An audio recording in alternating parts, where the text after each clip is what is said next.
কদিন আগে দিয়েছিলাম ঘর সাজাতে কাজ, আজ দিচ্ছি ঘর সাজাতে মানি প্ল্যান্ট। কারণ মানি প্ল্যান্ট দিয়ে ঘর সাজানো খুব সহজ। দুটা ডাল কেটে নিয়ে এসে একটা গ্লাসের মধ্যে একটা ছোটো পাত্রে সামান্য জল দিয়ে রেখে দিন, ওটা একদম অনেক দিন জীবিত থাকবে। এবং ওটা ঘরের বিভিন্ন কোণায় বসিয়ে রাখুন, আপনার যেরকম আসবাব আছে ঠিক সেরকম অনুযায়ী। এইটা দেখছেন, এটাও এক রকমের মানি প্ল্যান্টই, তবে অন্যর থেকে একটু আলাদা। আর এই গাছটার বয়স প্রায় 7-8 বছর হয়ে গেল, খুব বেশি বাড়েনি। ছোট্ট একটা বাটির মতন টবের মধ্যে এটা আছে।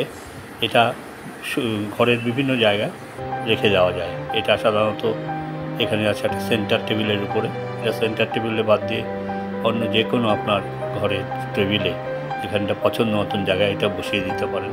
তাছাড়া এরকম ছোটো ছোটো ডাল কেটে মানে একটা ছোটো পাত্রে সামান্য জল দিয়ে রেখে দিন, এটা অনেক দিন তরতাজা থাকবে। তবে জলটা অবশ্যই মাঝে মাঝে পাল্টে দিতে হবে। জলটা পাল্টে না দিলে মশার উপদ্রব হতে পারে। বর্তমানে এই সময়ে মশার উপদ্রব হওয়া ঠিক নয়। সবাই ভালো থাকবেন, সুস্থ থাকবেন এবং এইভাবে মানি প্ল্যান্ট দিয়ে ঘর সাজিয়ে পরীক্ষা করে দেখুন।